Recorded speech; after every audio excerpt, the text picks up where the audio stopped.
எவ்வளோ கோவம் வந்தாலும் நம்ம வந்து டெம்பர் லூஸ் பண்ணக்கூடாது. End of the day it's a game. எல்லாருமே மனுஷங்க தான்.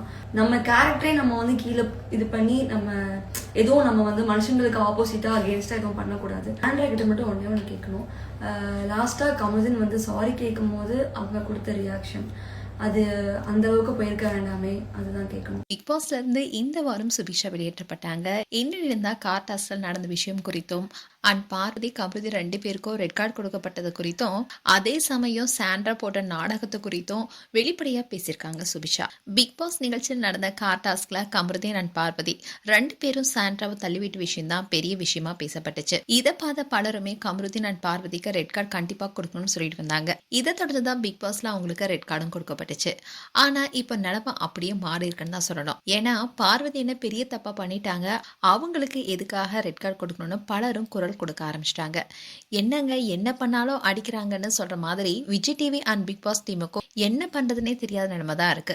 போன வாரம் கண்டிப்பா உங்களுக்கு ரெட் கார்டு கொடுக்கணும்னு சொன்ன பல பேருமே ரெட் கார்டு கொடுக்கப்பட்ட உடனே சாண்ட்ரா போட்ட நாடகம் தான் பலருக்குமே அதிக கோபத்தை ஏற்படுத்தினுச்சு. கார்டாஸ்க்ல பார்வதி அண்ட் கமருதீன் 2 பேருமே சாண்ட்ராவை அடிச்சு தண்ணது தவறுனாலும் அதுக்கப்புறமா ரெட் கார்டு கொடுக்கப்பட்ட உடனே கமருதீன் மன்னிப்பு கேட்டிருந்தாரு. அப்போ அவரை பார்த்த சாண்ட்ரா கதறி அழுந்தது நடிப்புன்னு பலரும் சொல்லிட்டு வர நிலையில இதை பத்தி சுபிக்ஷா இன்டர்வியூ கொடுத்திருக்காங்க. அதுல அவங்க என்ன சொல்லியிருக்காங்கன்னா, கார்டாஸ்க் அப்போ பார்வதி அண்ட் கமருதீன் 2 பேருமே காருக்குள்ள செய்த செயலை நான் எப்பவுமே சரின்னு சொல்ல மாட்டேன். ஆனா கமருதீன் மன்னிப்பு கேட்டப்போ சாண்ட்ரா அழுந்தது எனக்கு சரியா படல. அதுக்கு முன்னாடி கார்ல இருந்து விழுந்த சாண்ட்ராக்கு பேனிக் அட்டாக் வந்தது எல்லாமே உண்மைதான்.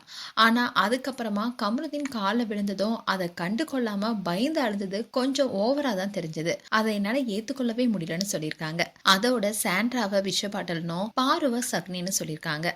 பார்வதி கமருதீன் 2 பேருமே கார்டாஸ்க்ல மட்டும் இல்ல எப்போதுமே தவறான வார்த்தைகளை பேசக்கூடியவங்க தான். அண்ணா வீட்டுக்குள்ள போனா சாண்ட்ரா கிட்ட ஒரே ஒரு கேள்விதான் கேட்பேன். கமருதீன் உங்க கால விழுந்து மன்னிப்பு கேட்கும் போது நீங்க எதுக்கு அழுந்த நாடகம் போட்டீங்கன்னு தான் கேட்பேன்னு சொல்லியிருக்காங்க. இந்த வீடியோ தான் இப்போ சோஷியல் மீடியால வைரல் ஆயிட்டு வருது. மேலும் உங்களுடைய கருத்துக்களை கமெண்ட் செக்ஷன் சொல்லுங்க. இது போன்ற வீடியோஸை பார்க்க நியூஸ் தமிழ் கிட்ஸ் சேனலை சப்ஸ்கிரைப் பண்ணுங்க. மறக்காம நோட்டிபிகேஷன் பட்டனை கிளிக் பண்ணுங்க.